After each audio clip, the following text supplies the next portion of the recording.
Welcome to chess, ladies and gentlemen. I appreciate everybody very much for coming by real quick, spending some time, taking a look at my video. I do have World 960 official random champion Wesley versus World Classical champion Magnus Carlsen coming out of round 1 in its game 2 from the knockout portion of the Goldmoney Asian Rapid Chess Tournaments. So it is a very anticipated matchup. Anytime Wesley plays Magnus Carlsen, it is epic.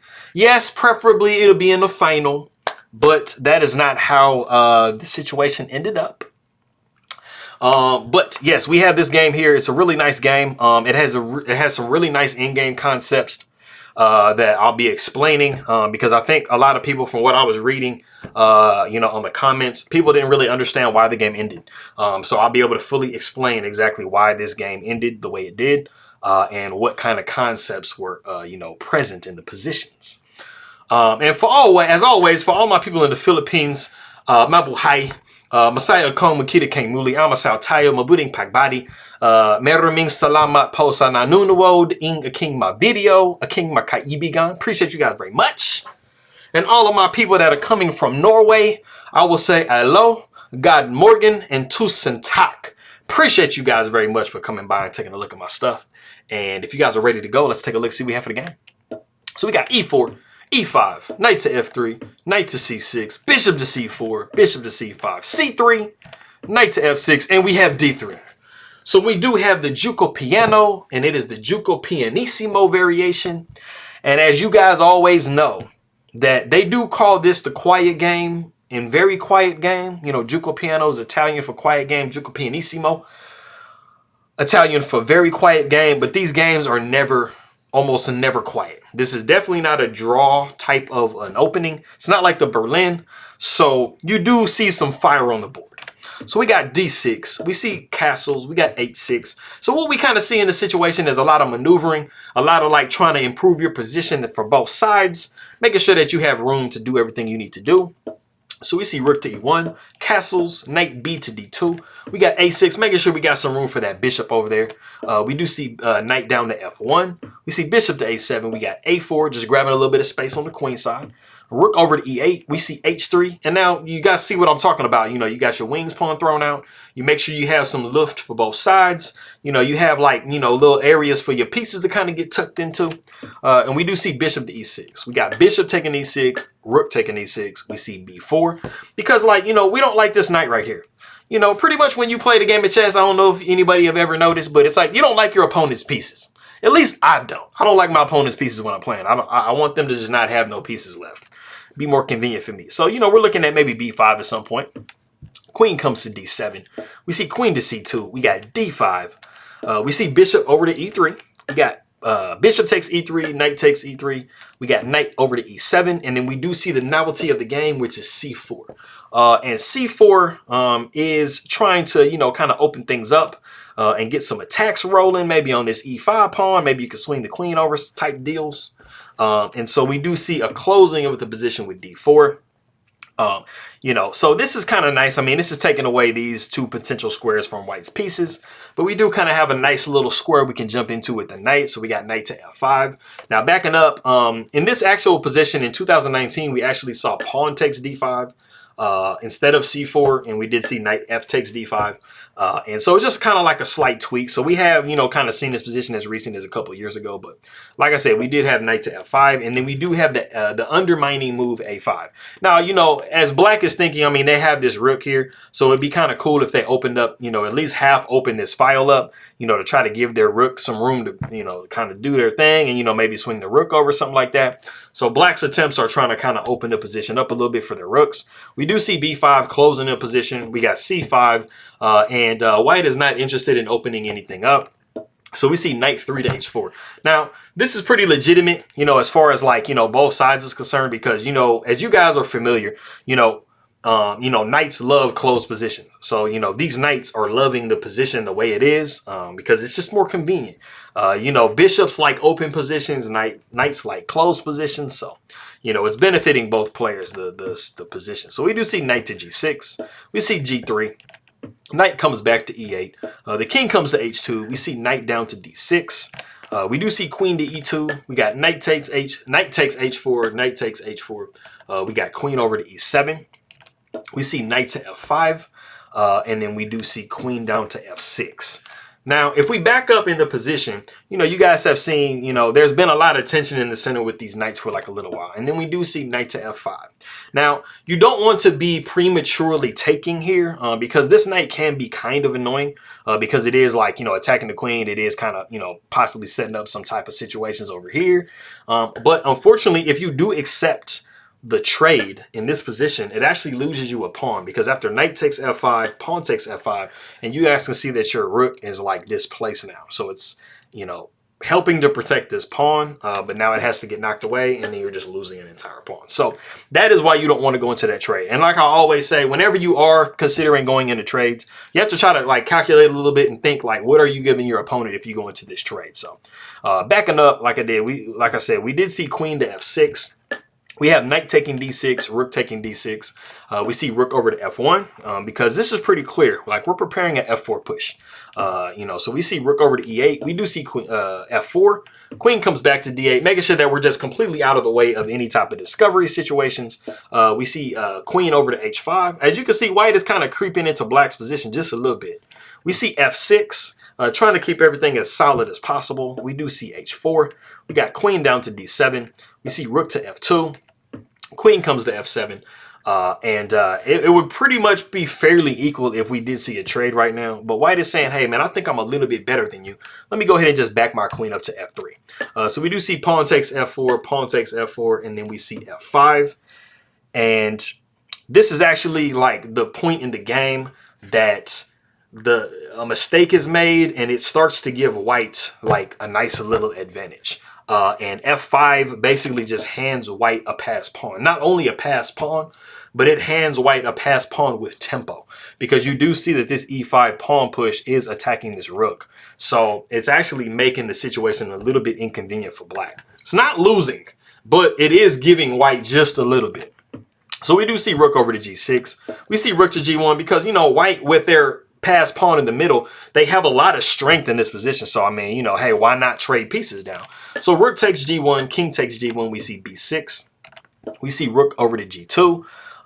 Just trying to further creep into the position. We see king over to h7, and then we do see the really, really nice freezing move h5. And as you guys can see, these pawns are really, it's really kind of hard to get them moving, especially because right now, this queen is going to get attacked if you try to push the g pawn. And so white is like killing the space game, and they are just really a lot more forward than black is. So we see rook over to e6, trying to prepare a g6 push. King comes to f2. We see queen to e7. We see queen over to h3. We see queen back to f7. We see king down to e1. White is pretty much trying to put black into kind of like a Zugzwang situation. They really want to try to strap black with no moves to where they basically have to start making moves that just worsen their position, which are really kind of easy for black to make because, as you guys can see, black is suffering from a severe lack of space. White has so much more maneuverability, and they have so many more things that they can do. And they do, you really can't move this rook effectively because you are going to be trying to push this pawn. So, I mean, you're really kind of frozen a little bit as black. So this is the position that we do see g6. We do see pawn takes g6 and then rook takes g6. And we have actually reached a point in the game that if you do want to pause the video and see what killer move white plays that just further zugzwangs black and puts them in a really, really like compromising situation, go ahead and do so. All right, cool. So for those of you that notice that this rook has moved away from the blockading of this pawn, this queen is a little bit loose, this king is kind of in a particular situation, you might, and I don't think this is the most obvious move to find. There was a move that I kind of considered earlier in the game that was like spot on. I was like, oh, that's cool. I figured that one out. But I think this one's maybe a little bit harder to find. But the move is actually queen to h5. So if you noticed all of these things and notice that you do not want this rook to move back over to e6 to blockade, then you're thinking, let's pin it and win it, right? Basically is the situation. So This is a really like tough position for black to be in, because you really can't move this rook because you don't have a discovery. You don't have any way to move this rook with a check. So you're just really just kind of pinned to death in this situation. And you do have the ability to push this pawn, at some point. And so you're doing really well as white. So the rook comes to f6. And it does kind of look strange that you just think that you're just kind of putting this rook to be taken. But it is a legitimate discovery because this queen is undefended. But this literally just allows white to get what they want after queen takes f7, rook takes f7, and then you have king to f2. And you guys are seeing that like white is starting to improve their position. But even then, it doesn't really look completely clear like how white is going to win this. And that's where in-game like knowledge really comes into play. So rook comes over to e7. We see king over to g3. And it is actually in this position that Magnus Carlsen does resign the game. And like I said, when I was looking at this game and I was looking at the comments, there were like almost everybody was like, why did you resign? Like what's the point like behind resigning? Like it looks equal, like the pawns are equal. It doesn't really, I mean, yeah, you have the passed pawn, but like black has a passed pawn over there on the H file too. Like, I mean, it just kind of seems equal, right? Okay, so some of you guys, like half of you guys, like most, I'm not sure how many of you guys out there like can look at this position and be like, hey man, it's obvious that white is winning. But for those of you that might not understand why, like white is completely winning this position, I'm going to go ahead and go into a couple of different concepts, and I'm going to go into a couple of different variations and show you exactly how this is a completely forced win for white. So, like I said, this is the point in the game that Magnus Carlsen did resign. And he's a much better in-game player than myself, obviously, because he's the world champion. Both of these guys are. But I'm going to be able to explain exactly why this position is so completely won for white. So if we continue to go forward, which we're going to probably see, this is just one variation, but it illustrates a couple of different concepts, I think, really well. You would have rook to g7 with check. The king would come over to h3, and you're encouraging the trade. Rook takes on g2, king takes on g2. And it might seem like black can hold this, but you're actually going to see king over to g8, and it doesn't really too much matter where the king puts itself. You're always going to have the ability to force your way into this position as white. So we would have king to g3, king to h7. Like I said, it doesn't really matter where you put the white king. King comes to h4. King to g6 is going to be the move that you're like thinking, okay, man, this might kind of stop the situation. But the main thing about this particular situation is there's two main concepts that are present. One is key squares of a pawn when pawns are blocked. So as you guys notice here, there are the F pawns that are blocked up against each other. And for white, the key squares in this scenario are these two squares here. If white can manage to get themselves into these key squares, they can basically force a favorable situation and basically knock black off of their kilter. The second thing that is part of the situation is what I am Jeremy Seelman likes to call fox in the chicken coop. It's basically a concept where you can use a passed pawn to basically divert a king away from where you really want to be. So I'm going to get into those right now. So in this position, you actually have the ability to push this pawn.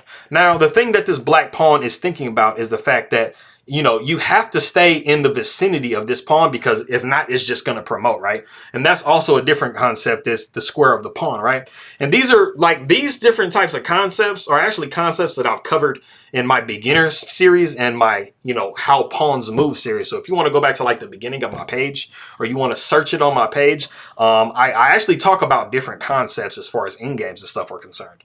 I don't think I talk about fox on the chicken coop, but I definitely talk about the square of the pawn, which, as you guys see, this square of this pawn is here. So the king literally has to stay where it is.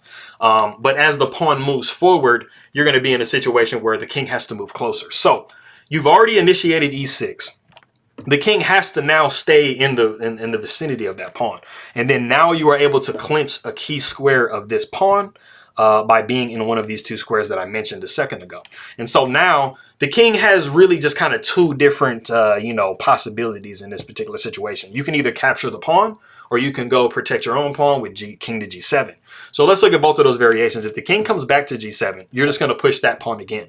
And as you guys can see, this pawn is one move away from promoting, so the square is here. So the king has to move back to f7.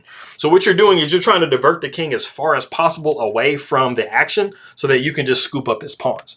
So the king would have to go to f7. You would actually be basically, and this is just like you're trying to make the king go as far as possible away from the action. So promoting to either a bishop or a queen is fine, or even a rook, anything, because the king is going to have to take whatever you promote to.